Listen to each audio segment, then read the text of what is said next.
ٹلو کو لے گئے چور۔ ایک دن ٹلو حسب معمول اپنی سرخ قمیص اور الٹے جوتے پہن کر گلی میں بانسری بجاتا گھوم رہا تھا۔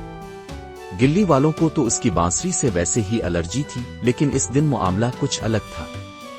چوروں کا ایک گروہ جس کا نام تھا چور یونین لمیٹڈ شہر میں آیا ہوا تھا۔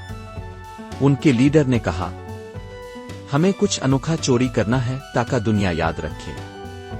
تب ہی ایک چور کی نظر ٹلو پر پڑی۔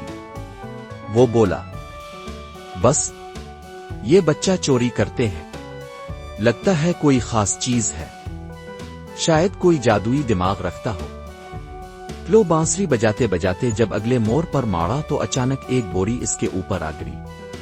وہ چلا ہوا، ابے بانسری تو لے لو، مجھے کیوں؟ چور اسے الفاٹے کر اپنے اڈے پر لے گئے۔ وہاں جا کر ٹلو سے پوچھا گیا، تمہاری پاس کیا خاص طاقت ہے؟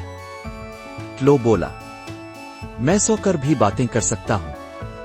چور حیران ہوئے۔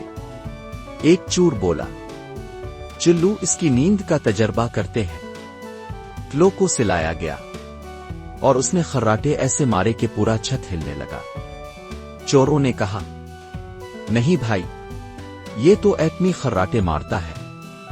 صبح ہوتے ہی چوروں نے ٹلو کو بوری میں واپس ڈالا اور گلی میں رکھ دیا، ساتھ ہی نوٹ چپکایا، ہم ہار گئے، اس کو چوری کرنا اپنے لیے سزا بن گیا۔